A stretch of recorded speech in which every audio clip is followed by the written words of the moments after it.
Hello guys! Good morning! It's 11:20 morning. Ayan po, nag-prepare po ako ng aming iluluto na shabu-shabu kasi kanina kagahapon nag-usap-usap kami at nag-crave ang aking mga ka-office mate ng hot pot. So ito po ang mga ingredients ng aming lulutuing shabu-shabu. Simple lang pero masarap.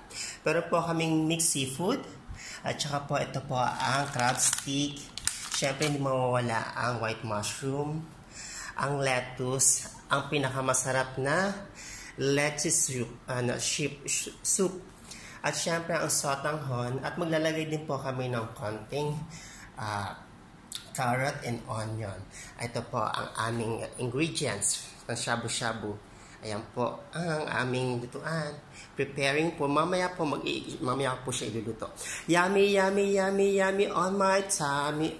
May ganon. Sarap. Sarap. Oh. See you guys.